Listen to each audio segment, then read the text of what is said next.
Hey, I'm Dustin.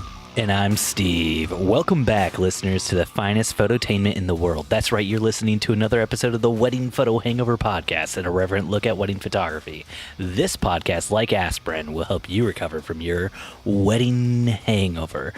Dustin, it's that crazy time of the year where you're all booked up and your iCal is completely full. What's going on with you, buddy? Just trying to stay afloat, man. I have to constantly remind my wife that, this is sprinting time. Not like the physical, like get in shape sprinting. This is, that sprint to the finish where we're just trying to stay afloat. This is where everyone wants them sweet fall photos. And now, would you say that you have to explain this to your wife or you have to mansplain this to your wife? A little bit of both. It's kind of a mix of. Because she's been doing this for a while, so I think she would probably know what time of the year it is and that you're sprinting right now. She probably doesn't. Doesn't need you to tell her. No, she does. She needs that reassurance that it will end because it's sort of like wedding season starts off with like a little bit of a blast. Yeah.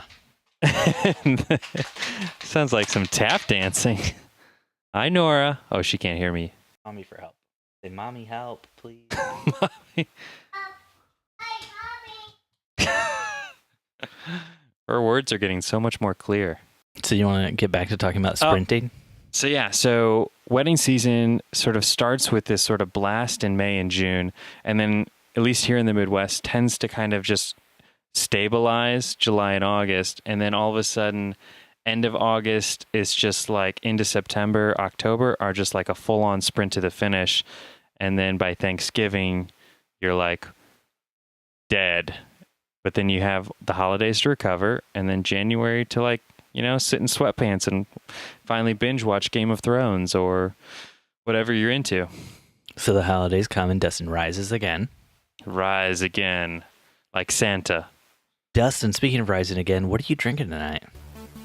Well, Steve, I'm glad you asked. I have a little diamond from a local winery called Two EEs. A 2017 vintage, crisp and light yet refreshing. Oh, take a sip, Dustin. I want to see this happen on air. Oh, Dustin, how was it? I saw you did the little thing, the thing with your lips. Yeah. Yeah, you didn't do it in the mic though, so people couldn't hear it. So I had to do it for you. Oh, I just wanted them to hear you, Steven. How about you? Why? I'm just trying to keep up with our new season of Wines of the World. I'm telling you, we're not sticking with that. That was like a one-time goof or a two-time goof. Now you've turned it into a three-time goof. Which means rule of three is comedy. The goof is now over and is dead, and we have to move on. Dustin, I'm drinking some Bell's Two-Hearted Ale straight from Comstock, Michigan. I would say that this was something Jen and I picked up when we were in Kalamazoo for our anniversary, but it's not because you can find Bell's basically anywhere in the Midwest. It is very, very good beer, though. Dustin, let's move on into follow-up. Follow it up, Steve. Come on. Dustin, you ordered the Mavic 2 Pro last week. I did. Did it come in? No, it did not. I actually canceled my order. What, Shocker. Dustin? Play that dramatic music. Canceled my order for the... I'm probably not going to play dramatic music, just so you know. It's a lot of editing work. You can now slow that dramatic music. Give me some dramatic mouse sounds. Come on. Yeah. I'll just overlay that. Don't worry. All right. Because DJI was supposed to be shipping faster if you ordered directly from them. And they used their cunning, devious SEO to talk me into it, because when you Googled Mavic 2, their title, their slug for their website was Mavic 2 Pro shipping tomorrow. Oh, nice. And so I was like, well, shit, let me order it from them. And so I ordered it directly from DJI, and then it did ship the next day from China on a boat. So it's going to get here in like 2 weeks. Well, DJI is located in China, so that makes sense. I know, but it was just funny how I don't know, misleading they were, because my friend also ordered one and he called them and they're like, yeah, if you order it from us, we'll ship it out tomorrow. They didn't tell him, oh, we'll ship it out tomorrow by boat from China. Oh, wait, so people who ordered from B&H and other places, they already have theirs? No, I assume B&H and all those other places will be getting them from the boat that mine is on. So if you had kept your order and not canceled it, you'd still be getting the drone just as fast, right? It'd probably be like 2 days after, or yeah, probably about the same exact time, because it's going to hit the U.S. and it'll go to B&H's distribution center or DJI's local distribution center and then get shipped out just the same. Dustin, next up on our follow-up, your shoes for shooting weddings. I don't know.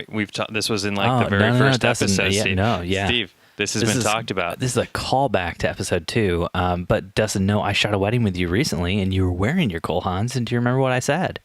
You said, Dustin, everything about you screams the most fashionable man alive. And I don't know why I don't constantly tell you this more, but you are a beautiful soul, a beautiful human, and you just goddamn know how to dress. I mean, yeah, I did say that, but what did I specifically say about the shoes? That you would like the link for where I bought them because you would like 5 pairs in each color. Was that it? Specifically, what did I say to you that night? That you would like to take my shoes off and rub my feet with your tongue? Yeah. Closer? No, now we're getting pretty nasty, just like I like it, yeah. Closer? No, Dustin, I believe what I said to you that night Could be the wine talking at this point. Dustin, did you buy new shoes? Because those don't look like your terrible Cole Haans shoes, but they were, in fact... Wait for it. Cole Haans shoes. There it is. Yeah, no, you upgraded to a new set of shoes from the same company, and they look spectacular. And now I'm eating my own words because I've made fun of them for so long.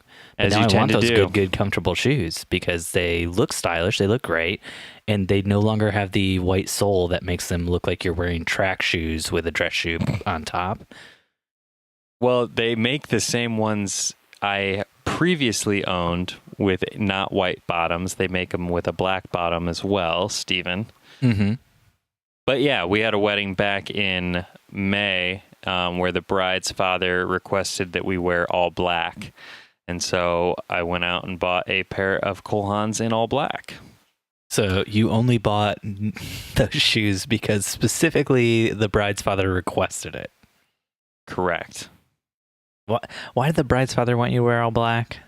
No particular reason. He just wanted us to look professional. I was in the theater once, and the people who worked on stage that were not a part of the play, they were all black. I would prefer it if you were all black too.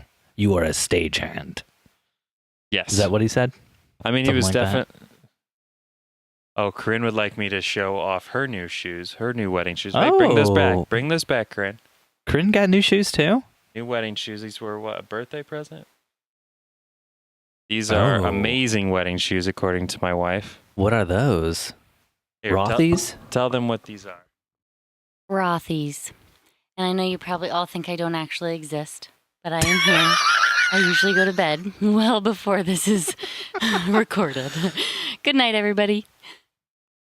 And there she was, and there she goes. Surprise guest appearance from Corinne. Yeah. Well, now I'm going to have to take down all those fan sites where I claim that she doesn't exist. Man. But yeah, she's put so much time and work into those to make you look like you were a lying piece of crap. And yeah. I know. Dustin, more follow-up. Your smoke bomb shot. You posted it. People loved it, buddy. I loved it. You sound surprised. You sound No, I'm not surprised. Like you do were really good work. Hopeful that you were going to be disappointed. Oh, Dustin, I would not delight at all in you failing. As I've told you many times since we started this podcast, when you fail, we fail. So I'm very glad you succeeded, and it's a very good shot, and I'm very proud of you. Just wanted to get that out there. So that's it. This is just a pat on the back episode. No, this is just a patting you on the back. This is, I give you a lot of crap on these episodes, and when when there's follow-up that involves me being wrong, I gotta say it. I mean, I never said your shot would be bad. I just was very upset with you for acting like you created smoke bombs, and then very upset with you for ending your whole thing by saying, and if anybody else has a smoke bomb photo, please send it to us or something like that. And I was like, no, that wasn't a story. We had no discussion about smoke bombs at all. Well, in my defense, I was hoping that you had done smoke bombs and that we could have a conversation back and forth about it. We have done smoke bombs, like actual smoke bombs. But yet you didn't feel like you wanted to talk about it. What's there to talk about? It's a smoke bomb. You light it, you throw it, or set it down, whatever you want to do, and then you shoot.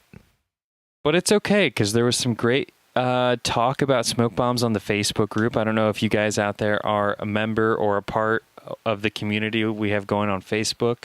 It's the Wedding Hangover, and it's super secret, locked down with an access code. But Todd Wilson on the group posted his smoke bomb photo that I thought was super sick nasty of when he photographed Bane's wedding. Oh, it's so sick nasty. I liked he used a little bit more creativity with his off-camera lighting techniques than I did. But that's okay. Todd and I had a good conversation about smoke bombs. Conversation I would have liked to have had with you on the podcast, but that's okay. It's neither here nor there.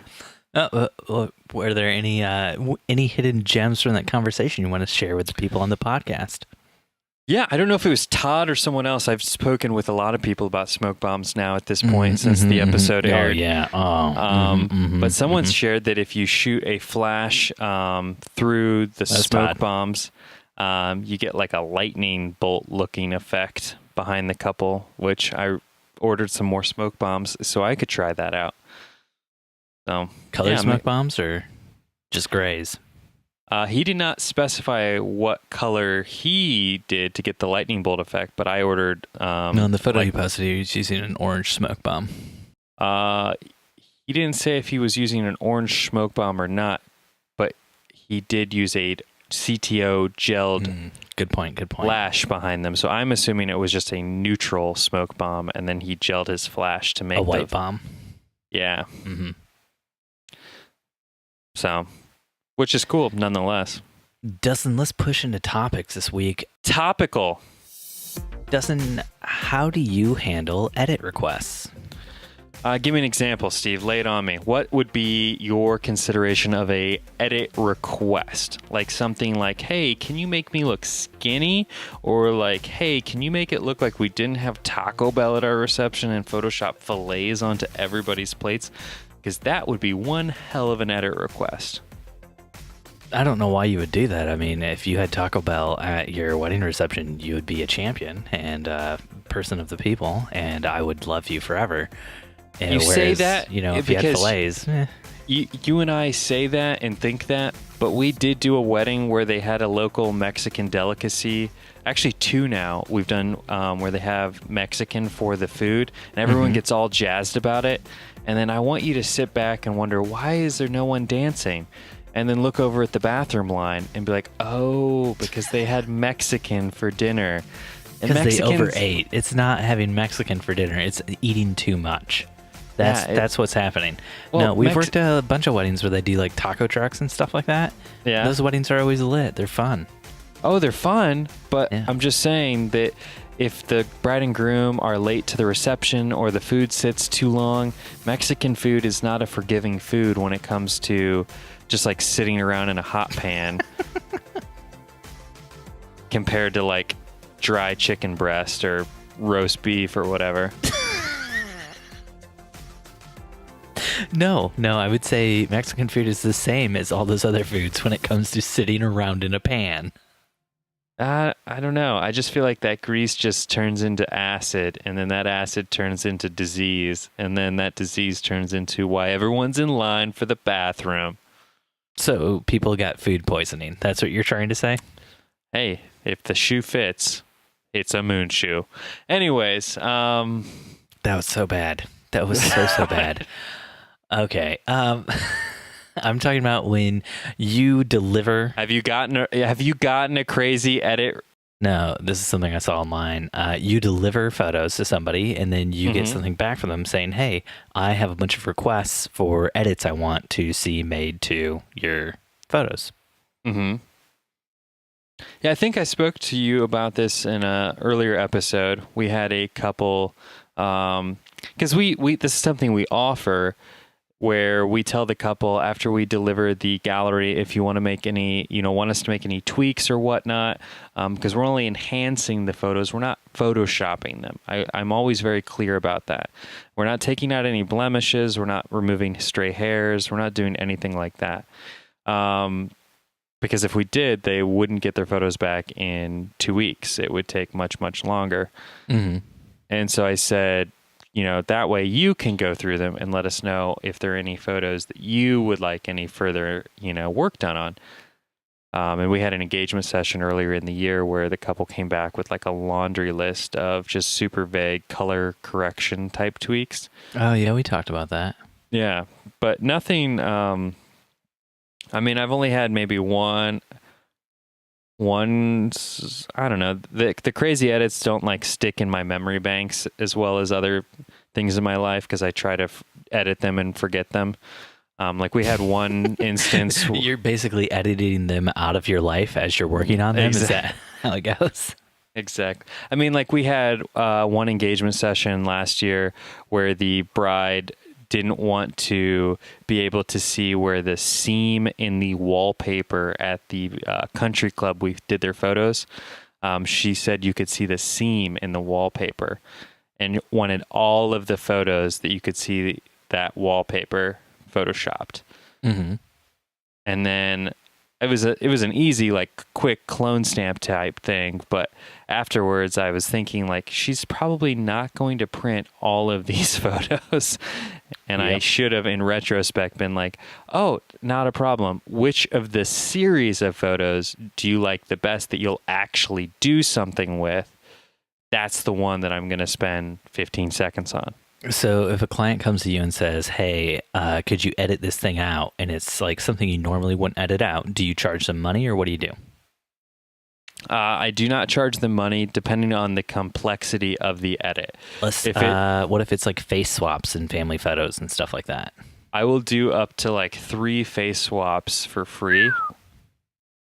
But I'm really pretty good about taking like 4 or 5 photos of every family photo combination.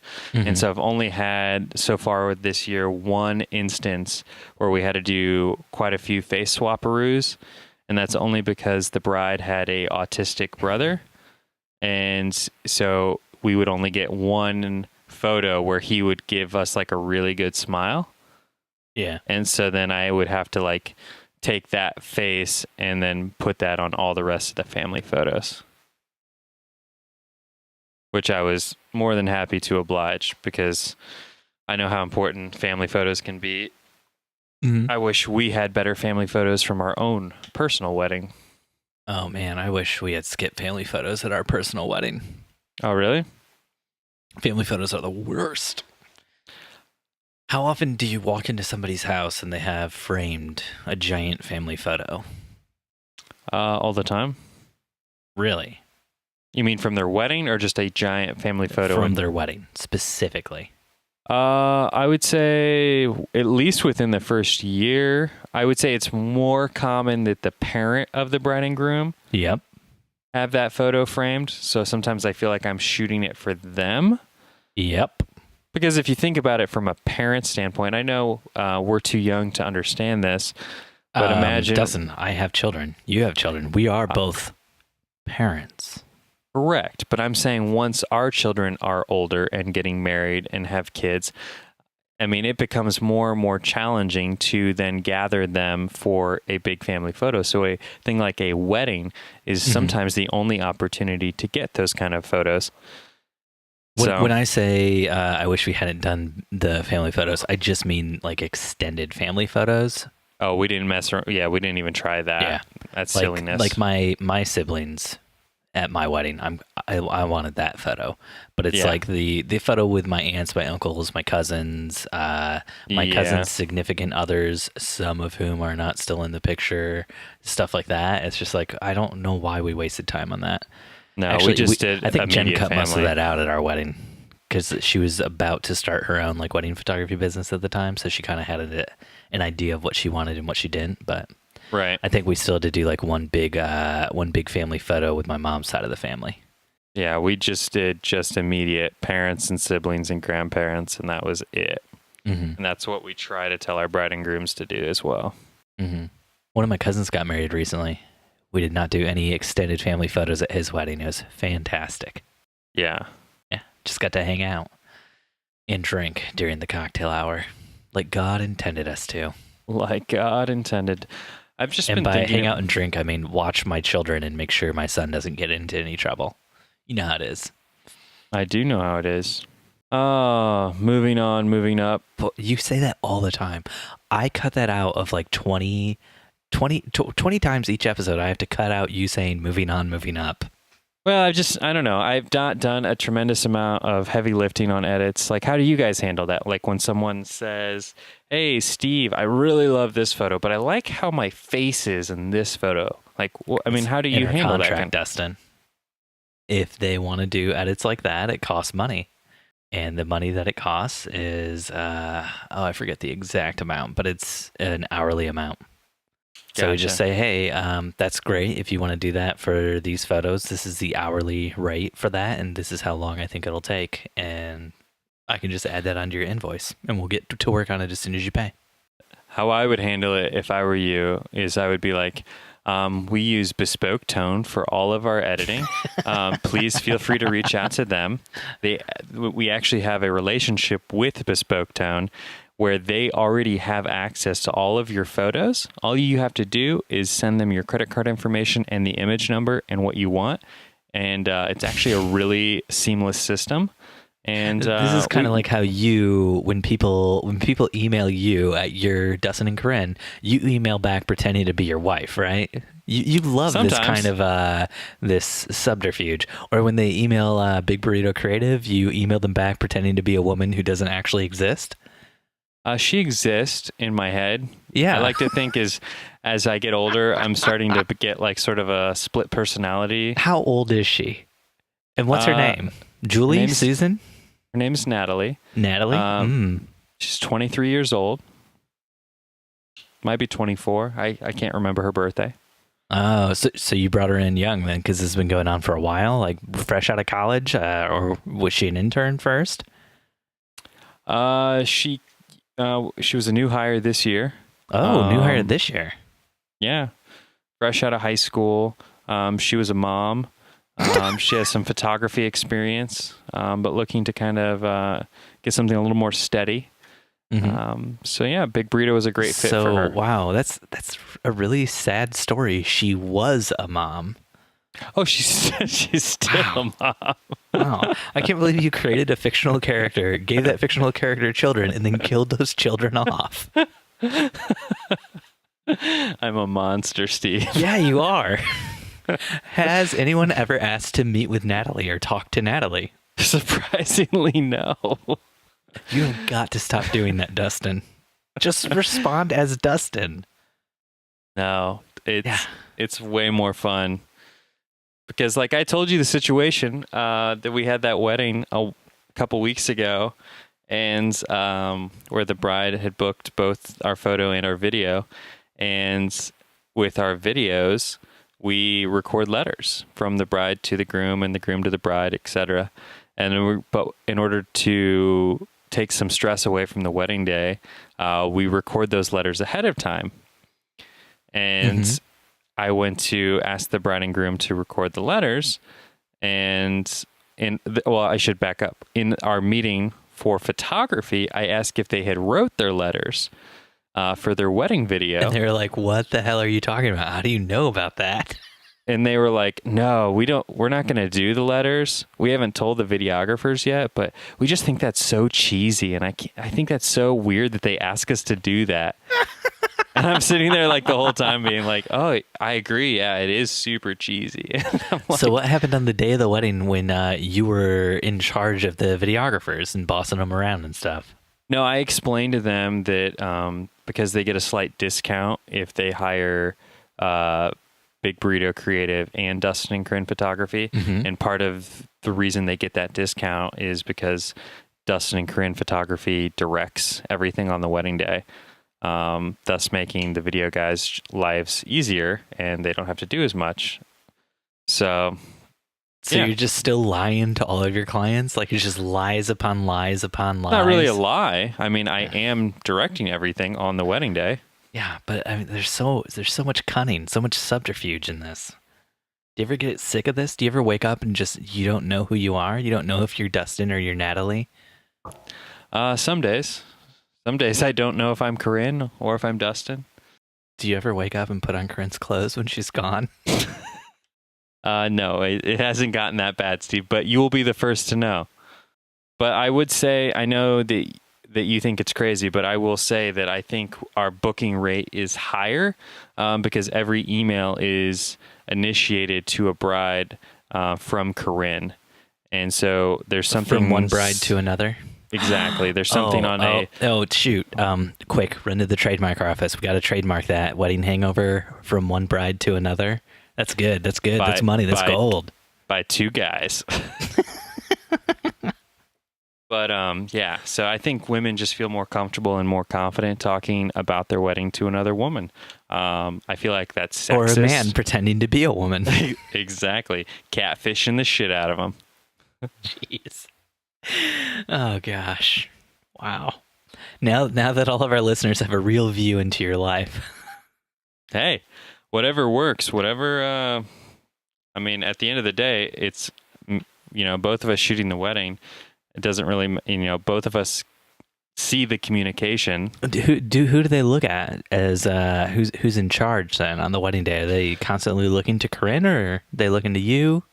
It's pretty balanced. A lot of times on the wedding day, Corinne kind of this year has been asserting more of the dominant role of as far as organizing things from an outsider perspective.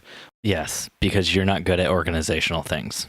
Whereas I'm internally organizing everything and thinking through everything. Because you don't organize things. Let's just be clear about that. Every time I've shot with you, I've been like, can I get a timeline for the day? And you're like, yeah, no, I'll have one for you on the day. And I show up and you're like, yeah, we decided not to print out timelines or anything. And I'm like, what? And you're like, oh, no, it's just cool. Just go with it. That's because... That was our entire trip to Sierra Leone, was you being like, oh, yeah, no, it's cool. We're just going to show up and kind of do stuff. And I'm freaking out like I'm in a different country on the other side of the world. And I don't know what's going on day to day. Well, that's just because I am really, really organized and really like to plan things out, but I'm not always the best about sharing my plans and my organization with others. Because then I don't want you to feel this burden of trying to worry about, if something's not running on time or if things are not going as planned, because I know if they are or if they're not. And so I want to kind of have that stress internally for me. And I don't want you to have to worry about that, man. The difference between you and me is when I work with second shooters, I send them the timeline ahead of time so they know when things are going to happen. So I tell second shooters, just, follow my lead. Constant vigilance. I'm the lead photographer. Be on your freaking toes. You're just walking around like Mad Eye Moody yelling out constant vigilance at people. Exactly. That is how we run our business. That way, hey, we get great shots that way because everyone's always on their toes. Yeah, but also it makes it a lot harder to be like, oh, maybe I could shoot a time lapse now because you don't know if you're going to get pulled away at a moment's notice to go do something else because you don't have a timeline and you don't know when things are happening. But you got a time lapse and you didn't know when things were happening. So constant vigilance, Stephen. Dustin, cracking me up. From Twitter, at Laura Crabapple, and we already we shared this in the Facebook group a while back, but this is what she wrote in her Twitter thread. Wedded people, how did you pay for wedding photography? I'm talking to someone now, and they said I'd pay half now and half 2 weeks before the wedding. I wouldn't ever usually pay fully in advance of a service being provided. Is this weird or normal? Wedding stuff is so effing weird. I won't even be surprised if it's normal, but I think I'm physically incapable of paying in full before a service is even started. Weddings are effed. Apparently, if I called this an elopement, everything would be cheaper. If I just called it a dinner party with a ceremony element, I could probably get 50% off. You guys, I was raised to never pay someone in advance of service. I'm just supposed to trust them? Yes. Yes. Now, this is something we've confronted before with clients. It is sort of unusual. Weddings are one of the few things that you do pay for in advance because it's an emotional day with a lot of elements that if something goes wrong and you call off your wedding day, now I don't make any money. So, and you don't care about that as a customer or a client. So that's why we have to require payment to be made, so far in advance. Mm-hmm. Because you're running a business, not a charity. Yeah, I always love that line. I don't know. I saw that you made some remarks to her. How did that go? She was just venting online. She didn't actually want to have a conversation about it, but she kind of phrased things like she did want to have a conversation. So I messaged her back and forth from the Wedding Photo Hangover account, and is very clear what she was really looking for was people to tell her that she was right and that she shouldn't have to pay in advance. What she wasn't looking for was somebody to actually explain to her that the way the wedding industry works. One of my favorite things was a bunch of people in the Facebook group said stuff like, you pay for your Big Mac before it gets brought out to you and stuff like that. And a lot of people gave a lot of examples of other places where you pay for a service before any work is done. And it's just utterly ridiculous that she's complaining about weddings, which is my basic thought with this sort of thing. Yeah. It's crazy to think that you would have to pay for your funeral before you die. Dustin, you don't pay for your funeral.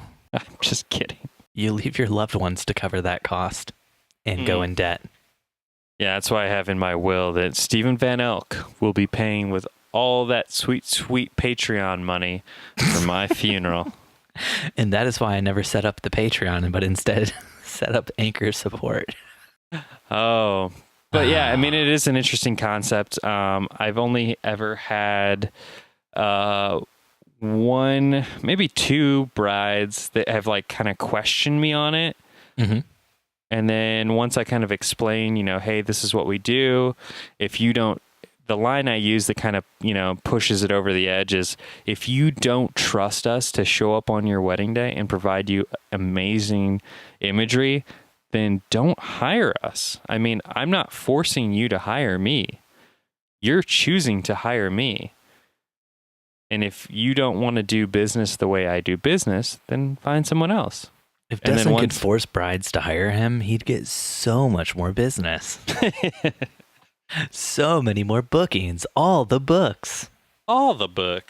But yeah, so once I say that, they're like, oh, no. We want you. I'm just, I'm new to this whole wedding planning thing, and I'm just kind of figuring it out. And then you look at them sardonically and just say, first time. Right? I'll catch you on the next wedding too. Boom. But no, we did have one bride this year. I should confess that I did flex on, because it was a situation where did you get it out and did you flex on her? So she had hired us to do an engagement session. We killed the engagement session, and she loved our photos so much more than the photographer they had hired for their wedding. And so she canceled on their photographer. Whoa, Dustin, sniping business? You want to talk about this on the podcast? Sniping business, Dustin? Oh my gosh. What will the fans think? Oh, Dustin, you're a terrible human being. I know. I can't help it that I'm so much better than everyone else. Oh my gosh, I cannot believe you stole business from another photographer. Did you apologize? No. I don't even know who the other photographer was. But anyways, I'm so sorry that you are not competent enough to keep your brides and keep them happy. Obviously, you just don't have what it takes to keep them happy. And happy and happy and happy over that was the and worst over. Apology ever. But anywho, so yeah, she hired us and booked us, and because I knew that she lost quite a bit of money from their deposit, she asked if it would be okay that if they paid a percentage after the wedding when they got back from their honeymoon, with some of the money they were going to get and receive from gifts. Oh gosh, no! You said no to that, right? How much money did she ask for all of her wedding guests to give her? Did she say like you can't even show up to the wedding unless you give me $1,500? Is that how that kind of played out, or? I think it was 2,000. I think this was up in the ante for that Indianapolis story. Mm-hmm. You want to talk about that? Do you want to have a conversation about that story? So you got to set it up for the listeners. What Dustin and I are referencing is there was a bride in Canada, I believe, who wanted to have a big blowout wedding, but she'd only saved up $15,000, and she went with her fiance to see a psychic, and the psychic told her, go all out, go for the expensive wedding, the one you can't afford instead of the one you can afford. And so she sent out wedding invites to all the people she wanted to have at her big blowout wedding, and specifically told them if they didn't send back a cash gift of $1,500, they weren't invited to the wedding anymore. And then a few weeks before the wedding, found out nobody was coming except for like some close family friends or whatever, family and friends, and then flipped out and wrote a thing on her Facebook, calling people the C word, and somebody screenshotted the whole thing and put it in the "That's It, I'm Wedding Shaming" Facebook group. And then from there, it was shared to Twitter, and Chrissy Teigen, is that how you pronounce her name? Retweeted. Chrissy Teigen retweeted it, and it went viral and was put in like all the internets, all the interwebs, and it's just utterly crazy to me. Yeah, that's I think a bit bananas. I laughed a very long time when I first read it because it seemed so crazy, and then the more I thought about it, the more I thought to myself, this is somebody who's clearly having mental health problems. And then I felt kind of bad for laughing because this person's obviously had some sort of, like, and I'm not joking, like this person, she's clearly gone through like some sort of break with like reality, and she's just, and what's happened with like people not going to her wedding and not giving her the money that she thought was due to her for her wedding has just called her mentally to kind of like break down. And I mean, she even said that she was going to take 2 months off to go backpacking through South America. And, if that's what she needs to get better. With the $1,500 that she got from the people who did send mom it and back. Dad. There are only like 10 people who sent money back. That's still $15,000. Yeah, it is, which is crazy that anybody would send that kind of money back. But yeah. So what Steve's trying to get at is that we're going to be hosting our first ever wedding photo hangover party to all the sweet, sweet listeners out there. But in order to be invited, you need to go onto our Anchor page, which Steve will drop a link to in the show notes. They can only go up to $9.99 a month in there. We need real money, Dustin. Come on. Okay, you can pledge $9.99 a month from multiple email addresses 150 times. There we go. Now we're talking real money. And then you'll be invited to our sweet, sweet party for you sweet, sweet listeners. Man, by can you imagine 2 great, great Indiana men.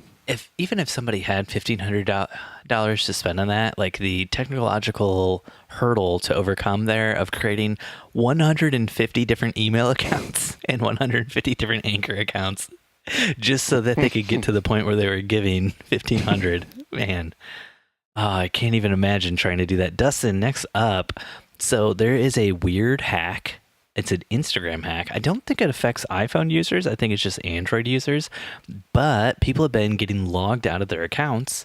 Their accounts have been taken over, and then they start posting spammy, scammy stuff. So if you notice anything strange on your Instagram account, make sure you jump in there and change your password. And if you haven't already, set up the two-factor thing. So anytime a weird location tries to log into your account, it texts you to make sure it's okay.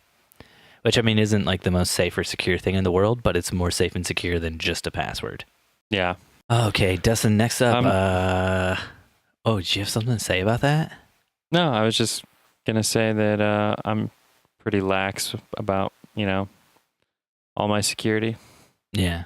Dustin's password for everything he's on is just eggplant, eggplant, eggplant. With the emojis, not actually spelled out. Yeah, just 3 eggplants. That's it. You can hack into anything Dustin has that way. Mm-hmm.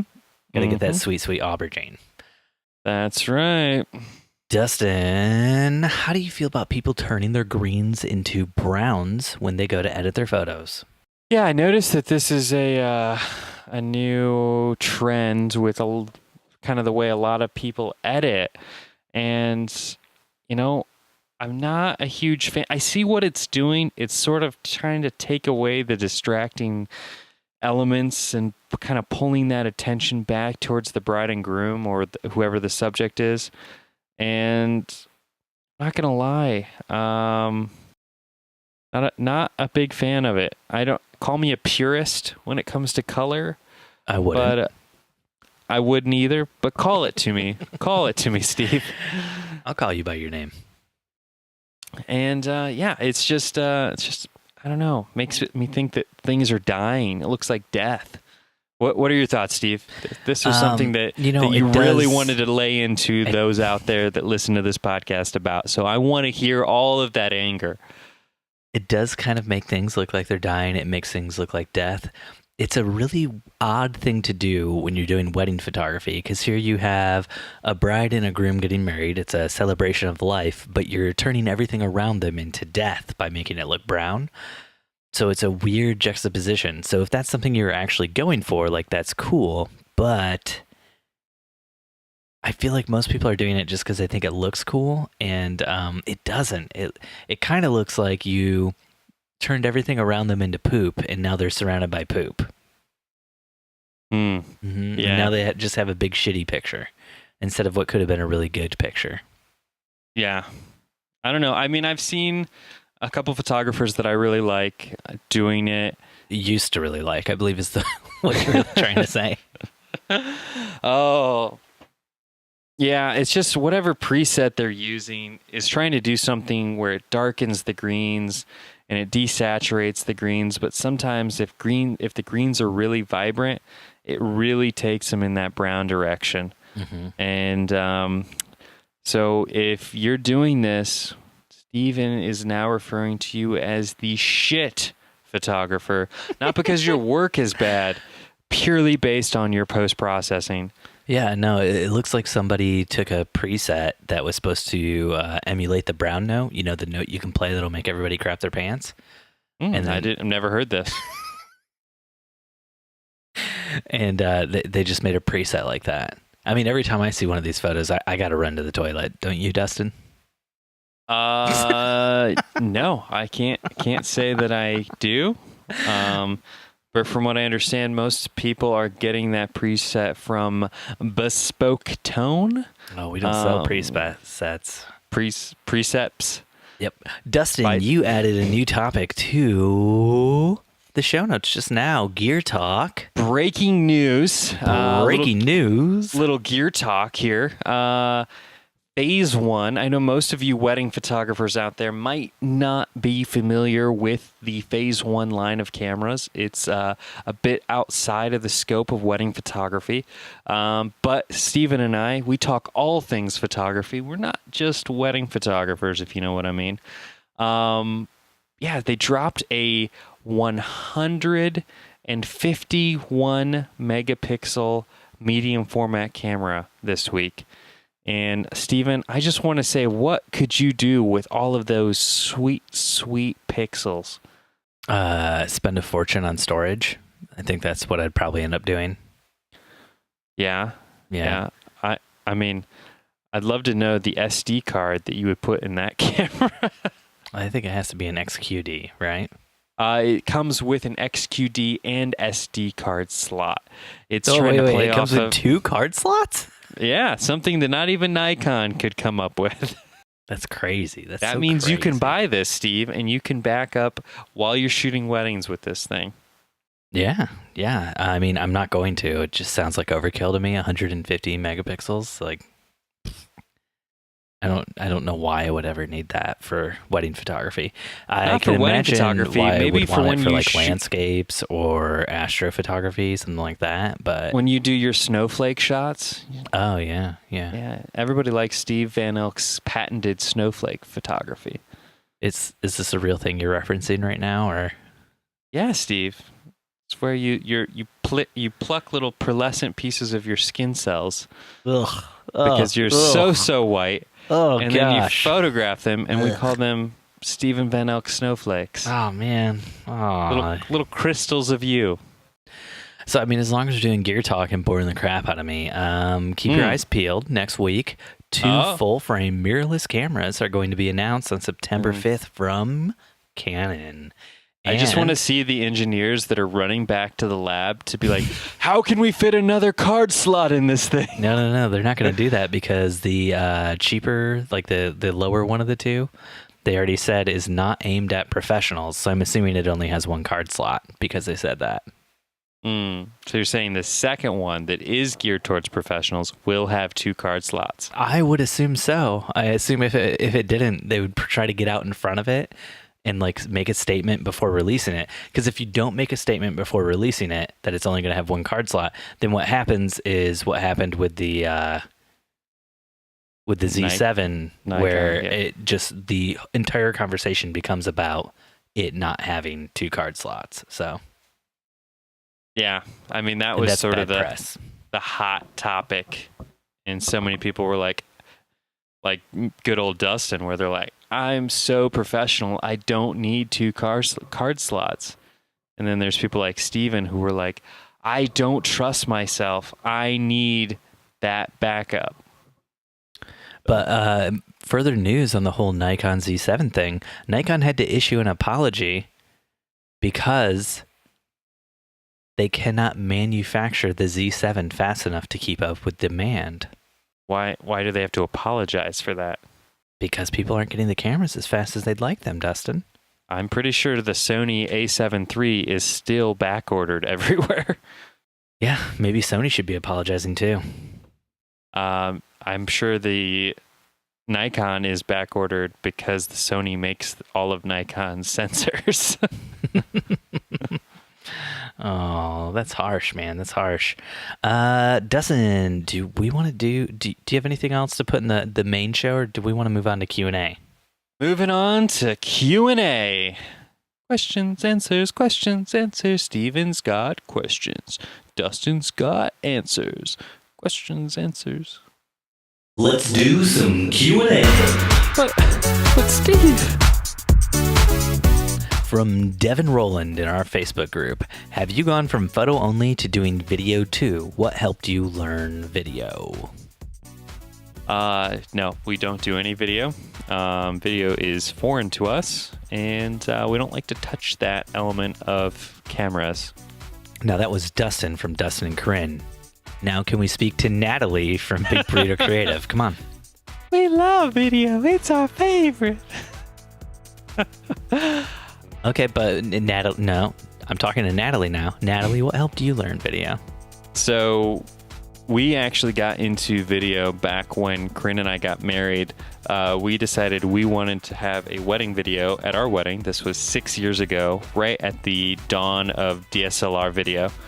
And I made a deal with the videographer that I would shoot, I think, like 3 weddings. I would second shoot with him, 4, to get us a sweet discount on our wedding video.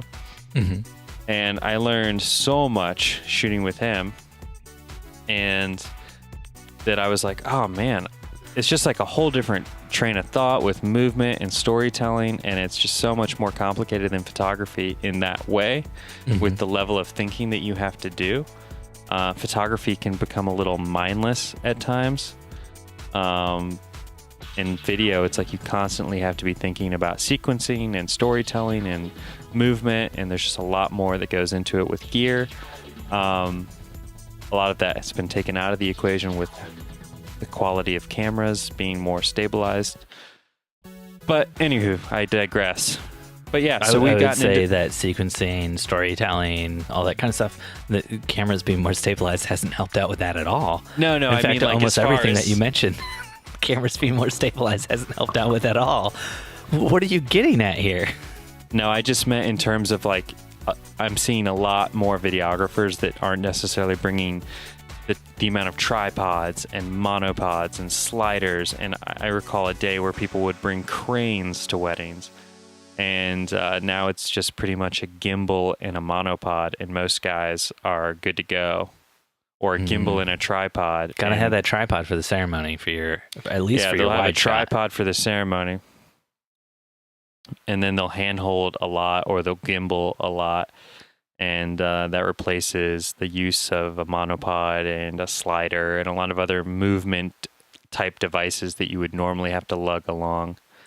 So, Dustin, you would say that to help you learn to go from photo to video, one thing that really helped was reaching out to a videographer and second shooting for them. Yes. So, I mean, the same concept is what you would do if you were interested in being a wedding photographer, is you wouldn't just, go cold turkey and just start doing it. So what I did is I shot those 3 weddings with him, and then on top of that, I also reached out to other photographers, and I said, hey, would you guys have any brides on, off-season dates? If so, could you reach out to them on my behalf and say I would shoot a wedding video for them at little to no cost?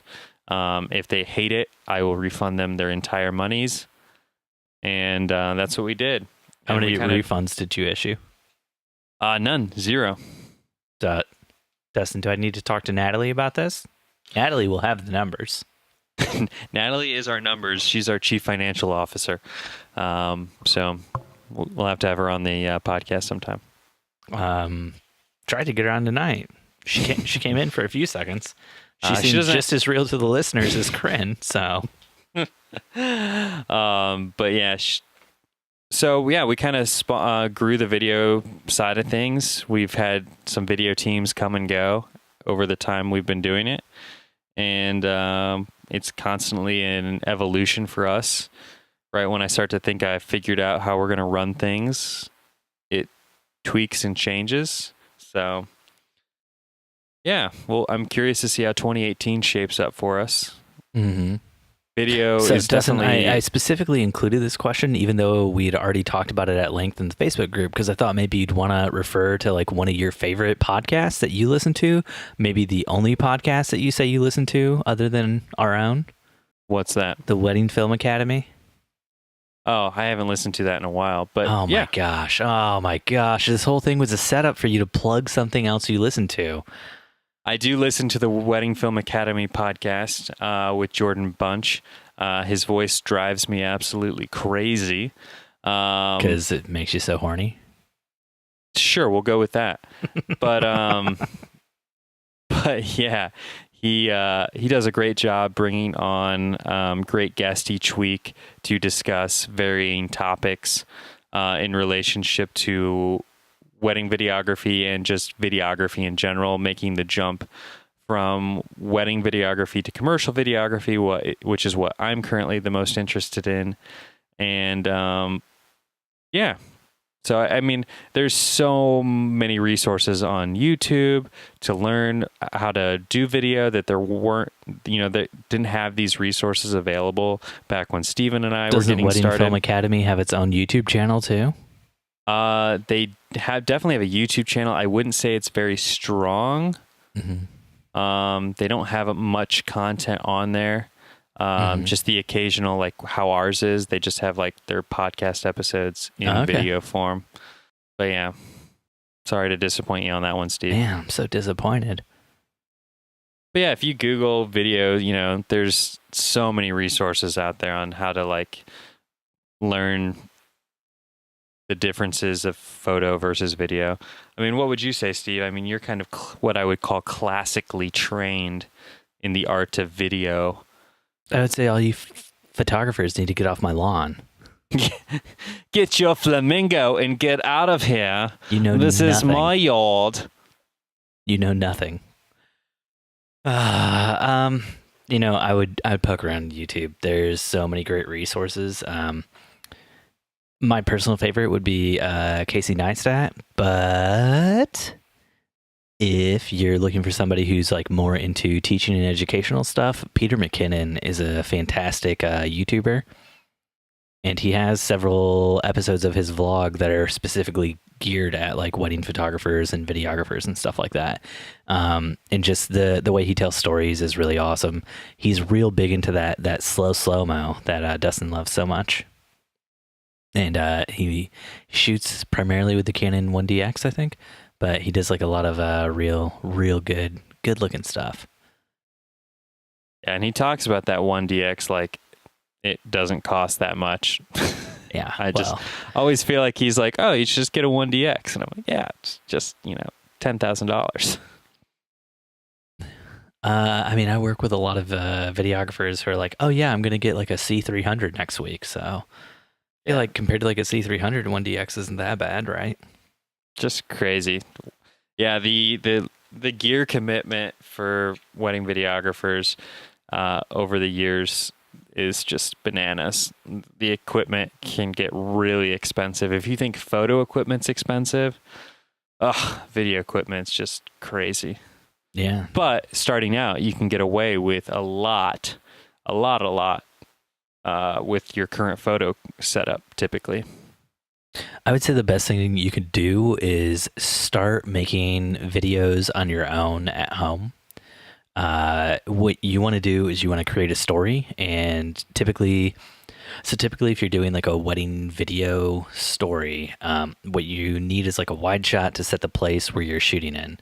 And then after you get like your establishing shot, that's your wide shot, then you go ahead and you start doing like close-up shots and mid shots that kind of tell your story. So you do a wide shot, it sets up like the house or whatever you're in. If you go like inside the building, then you're going to need like another wide shot to show like the space inside. And then as people move through the space and as they do things, you're doing a series of close-up shots and mid shots that tell the story of them moving through that space and what they're doing. Yeah, I think most people's mistake is shooting everything at the same focal length. Yeah, I was going to say focal length, but you can do tight shots with a 50 and you can do wide shots with a 50. But I mean, like shooting everything at that same vantage point. Yes. So then it's really boring. But I think where good storytellers succeed is when you, like Steve was saying, you do a variation of tights, wides, and mediums, and how you string those together in a compelling way to convey a story, I think is really sort of the definition of a good, or I mean, it could be really crappy shots and really bad story, but at least it's, you gave it a shot. So like to give an example, if we're starting with like a shot of like the groom having his boutonniere pinned onto him by his mom, what you'd want to do is you'd want to start out with a wide shot of the mom approaching the groom with the boutonniere in hand. Then you want to cut to like a close-up shot, or you want to cut to like a mid shot of the mom and the groom where, it's like a close-up of the two of them both in frame, where she's actually starting to pin it on. Then you're going to want to cut to like a close-up shot of the boutonniere getting pinned on, cut to like a close-up shot of her eyes, his face, stuff like that, to kind of tell this story of like, she's coming forward, she's pinning the boutonniere on, and he's getting it pinned on. And then at the very end, you cut back out to a wide shot again to show like the complete finished thing and what just happened in that space. And there you would have like a complete story that has taken you from the mom pinning the boutonniere onto the groom and then leaving out and like being done with that. And so as you're building like a wedding video, you're going through and you're shooting each thing that happens throughout the day. You're trying to capture like it's an actual story, and you try to make a complete story of it. And now when you actually get around to like cutting together like a highlight video of the day, you might not actually use every full story. You might just do like some random shots set to music that kind of convey a mood or a feeling. But you want to approach each situation so that you have a complete story there that you can then use to in your video if you need it. See what I'm saying? I see what you're saying. And what you're probably telling yourself right now, hearing Steve say that, is, God, I would have to have the couple like redo things and like move slowly, and it would just take so long. And the solution to that is to bring 6 people to every wedding and shoot the shit out of that. So you got one guy on a tight, you got one guy on a wide, and one guy on a medium. And it's like the wedding day can just flow so much more naturally because everything's getting captured at every focal length, at every vantage point. I mean, come on, right? Am I right, Steve? Can I get an amen? No, you can't. I've worked with you several times where you had 3 people there and you still ask people to do things over and over and over again. So, and the videos always turn out fantastic. Your videos always do turn out fantastic, bud. There you go. Dustin. Steve, next question from Carl Osmond in our very own Facebook group. What are your methods of backup for your data? I think we've answered this once or twice before, but it gets brought up a lot. So let's do it again. Everybody is concerned about that data. I had a good conversation with my intern about this just the other Carl, day. If I can just jump in on what Dustin's saying here, what you're going to need to do is get 20 foxes. Now, after you get done shooting your wedding event, you want to copy all of the photos to 20 different SD cards, which you will then put onto the collars of these foxes. Now, you set these foxes loose in your neighborhood. Now, you don't need to have any backups of the cards because you know that the cards are safe with these foxes. You know, you're going to put them in like a little waterproof case on the leash or whatever you put the fox in. And then when it's time for you to go out and edit the actual photos, you just get your dog out and you go and chase down the foxes. I just realized that went real animal cruelty at the end. Like, you're going to have to kill those foxes to get those back. That was real Fox. Wow. Were you watching Fox and the Hound or something with the kids? I was watching Fox and the Hound. Oh, man. Yeah. Oh, can we back that up? Can I not talk about killing foxes? I was killing hypothetical children, and I still think what you said about those poor foxes is worse. Yeah. Okay. So scratch that. Now put some leashes on some bunny rabbits. Now you're gonna need some dogs. Now you're killing bunny rabbits. Damn it, Steven. Why not turtles? At least they have shells. You heartless man, you. But in all seriousness, back that data up like it's a child. That doesn't make any sense. But yeah, we have backups on backups on backups of everything. I have not gone the Drobo route yet. That's something I want to do once we move here at the end of the year. When Dustin's talking about the Drobo route, he just means a hard drive system that backs itself up onto multiple different hard drives that are inside of it. You don't have to go Drobo. You could also get like a RAID storage unit. Correct. I'm looking at the Pegasus is what I've got in my shopping cart right now. Drobo is just one of the most well-known brands in that area. Correct. But the Pegasus, that's the one that That's one of the ones that was like the first one to use the lightning connectors with the Apple computers. Correct. Or Thunderbolt connectors, not lightning, but yeah. Right. I knew what you meant. I saw what you were putting down. I went with it. But yeah. Speaking of which, new iPhone's coming out soon. Like 2 weeks away from the announcement. I can't wait. I'm so sick of my iPhone 10. Apple just put out an announcement thing today. It was like just a circle, like black circle, like an orange circle in it. The phone's circular. Like coming September 11th or something like that. The phone is now circular.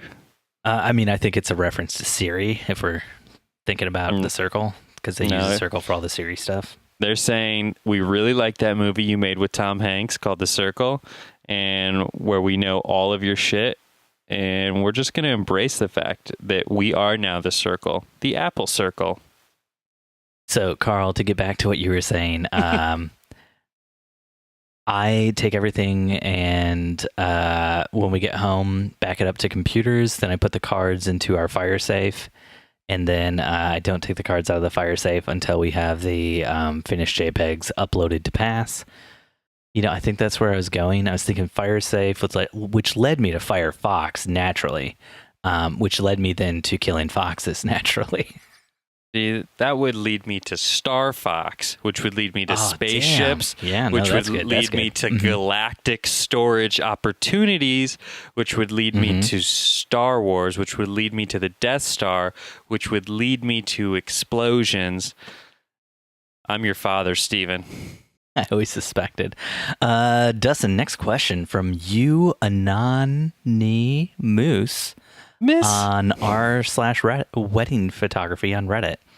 How to effectively manage a demanding client. Hey guys, I have a client who has booked me for a wedding and has recently had their engagement session completed. The wedding is about a month away. At the engagement session, the client began to make commentary that gave me concern. She mentioned that she did not like any of the photos from the previous photographers. Not a single one. Not ever.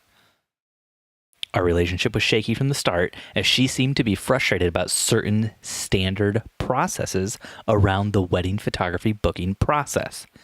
She seemed to have trouble with her invoice. In our state, tax is applied to imaging services. I guess she was not prepared for that. Within 24 hours of the engagement session, she requested her photos. After I sent her the sneak peek, she liked them. I was relieved. But then she requested a set of edits to her foot, movement of her wardrobe, movement of trees in the background, that type of thing. 20 minutes later, a new list request came. By midnight, there was an additional one. This morning, an additional one. I generally love and welcome edit requests. But here I have a very bad feeling. I am paranoid that the edit request could become perpetual and that she may end up dissatisfied anyway. The wedding could easily take triple the amount of time, which we have not charged her appropriately for. I have a very good relationship with most of my clients. I am not sure what the best approach to managing this situation is. Should I just do it? Is there a gentle way to level set expectations around edit requests without damaging the relationship? What words could I use here to manage this effectively? Yeah, the key is to set expectations and boundaries up front, kind of like Steve does by putting verbiage in his contract about charging for additional edits and edit requests. And that's something we try to really clarify at the initial meeting. Now, I understand that 90% of brides forget everything you say at that initial consultation because they've got a million other things on their plate and they're going to forget everything you said other than your name and what you do for a living. And then, you can reiterate some of it again. What we've started doing is sort of highlighting key points right at the end of an engagement session. Like, here's what's going to happen, how you're going to get your photos, what you're going to do after you get your photos. Watching Steve double fist a beer, then drink a water, then go back to the beer, then back to the water. Like a true sick son of a bitch. But yeah, it's all about setting expectations and kind of managing that. Now, when the client kind of goes down crazy track, you have to make that call as a photographer as to whether or not it's worth your time, energy, and sanity to continue with that relationship.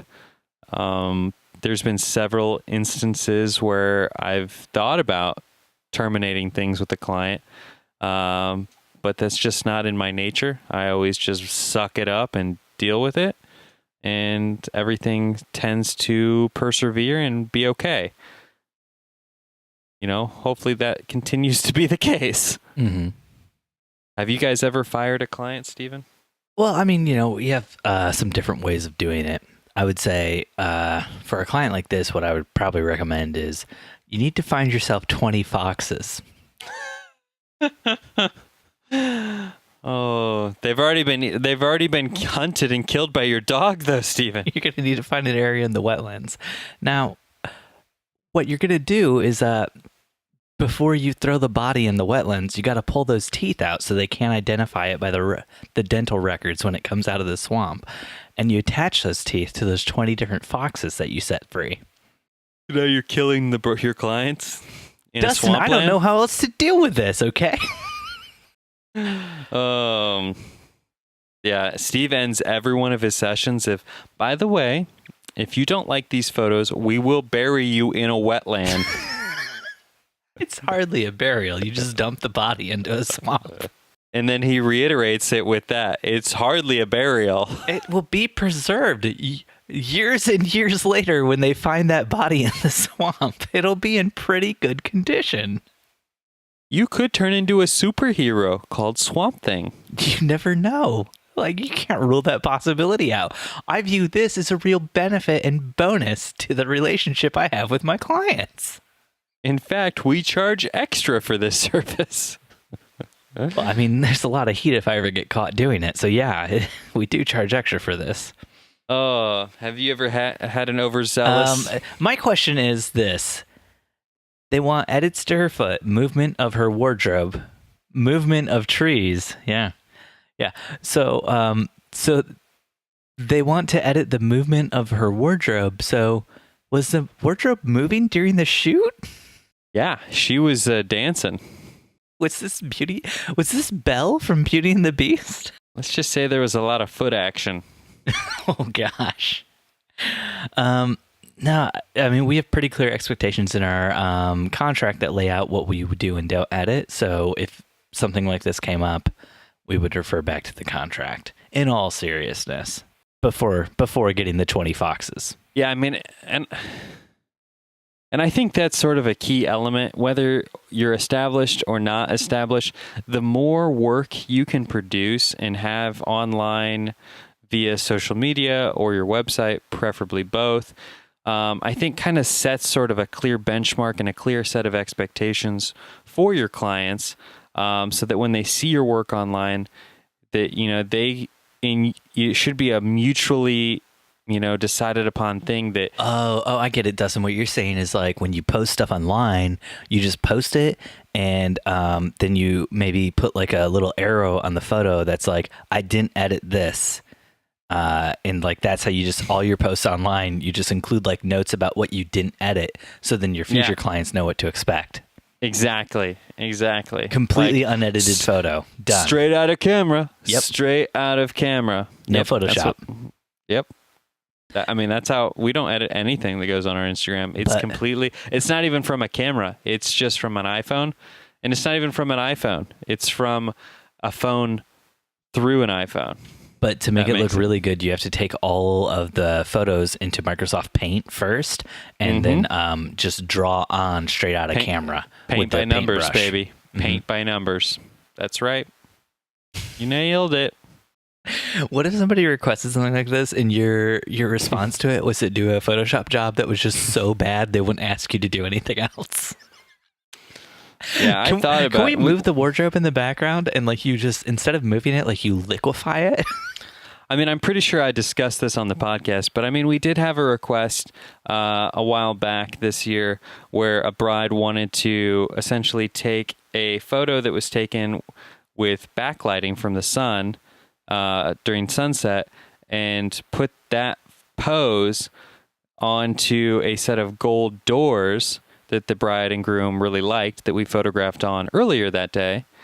And I had to explain to her the reason she liked the photo she liked was because you could see the sun flaring in the backlight and, all of this goodness. And when I superimpose them onto the gold doors, it's going to look hella weird because there ain't no light coming from the gold doors. Did you do it anyway? Just to show her? I didn't even waste my time. But now, in retrospect, I'm thinking, man, it would have been fun to do it.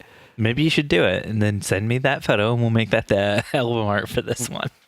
I'm sure you have a ton of time right now, right? So much time on my hand. I'm sitting here with like a 2-page to-do list that all has to be done by tomorrow. And on that note, thanks for listening to another episode of the Wedding Photo Hangover podcast with Dustin and Steve. If you want to help us out, jump on iTunes and leave a 5-star review. If you want to connect, you can find us on Facebook and Instagram at Wedding Photo Hangover or on Twitter at WedPic Hangover. Dustin is on Instagram at Dustin_McKibben and Steve is on Instagram at Steven Van Elk. If you want to get involved with the awesome community of listeners, join the Wedding Hangover Facebook group. If you want to support this podcast going forward, jump onto Anchor. There'll be a link somewhere in the show notes that says support the podcast or something like that. Just jump on and you can donate 99 cents, $4.99, $9.99, $1,500. No, you can't. No, the cutoff's $9.99 a month.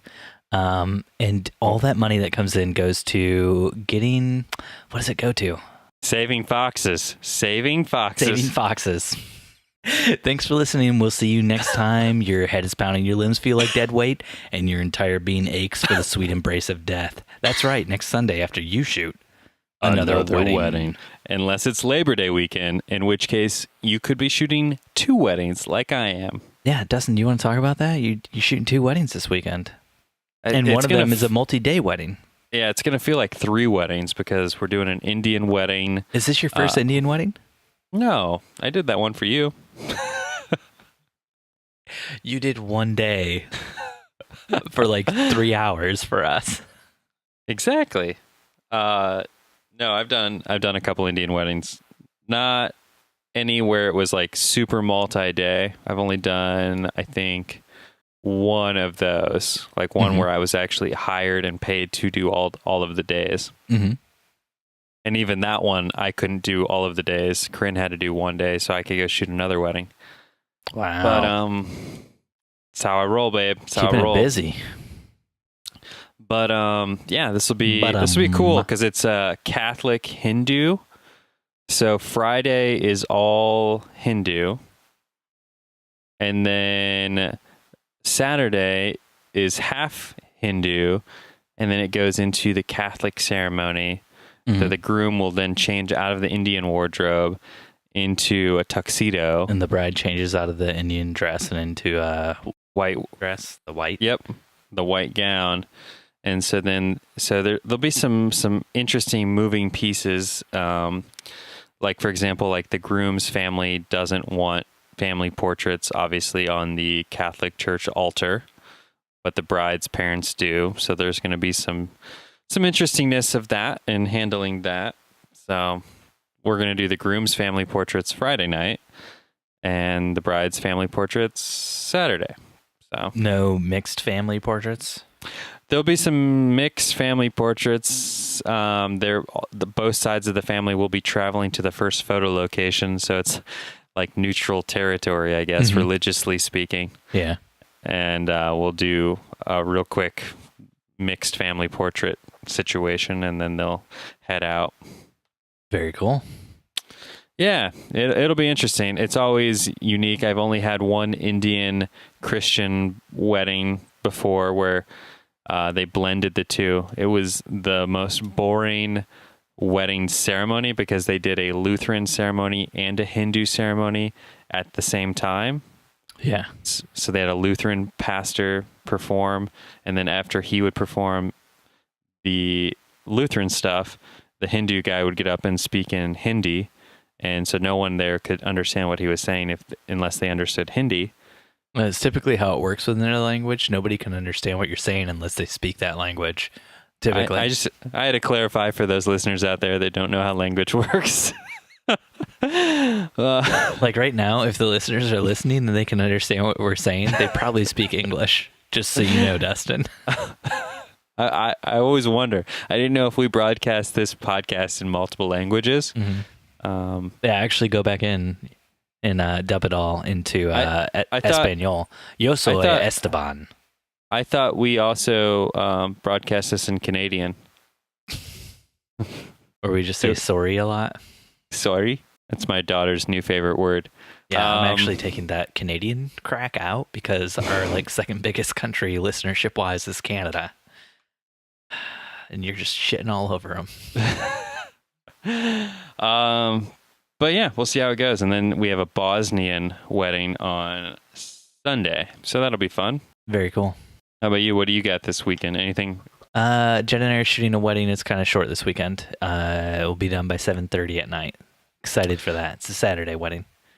This past weekend, what'd you do? You always want to talk about your past weekend. Come on. We're throwing it into the end of the show now. Well, I wasn't sure if I should discuss this. I have a lot of thoughts about last Saturday's wedding. Do we need to put it in the show notes for a future episode? Well, no, because I'm one of those guys that just throws everything out there for you listeners and just hopes that God I don't get sued. So you're ready to talk about that thing in Fort Wayne now? Not yet. Okay, yeah. All right. So we can throw this in the show notes for next week. We're already at an hour and 22 minutes. This is a long one. I'll try to keep it brief. We had a situation where the best man... no, never mind. You'll save it. Okay. I want to dabble a little teaser out there, and then we'll talk about it later. Tease us. If you support us on Anchor, then we'll release this episode to only the Anchor listeners. There you go. This would be a story that would be best served for something like that, I think. All right, Steve, I got to get a wedding done and 3 timelines created before my eyes close this evening. Oh, man, that sucks. Have fun, buddy. All right, Dustin. Bye.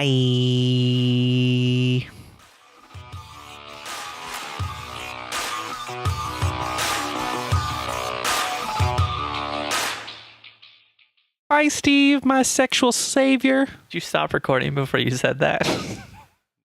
Nope.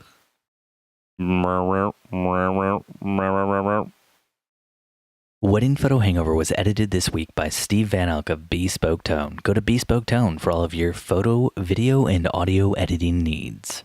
Woo-wee!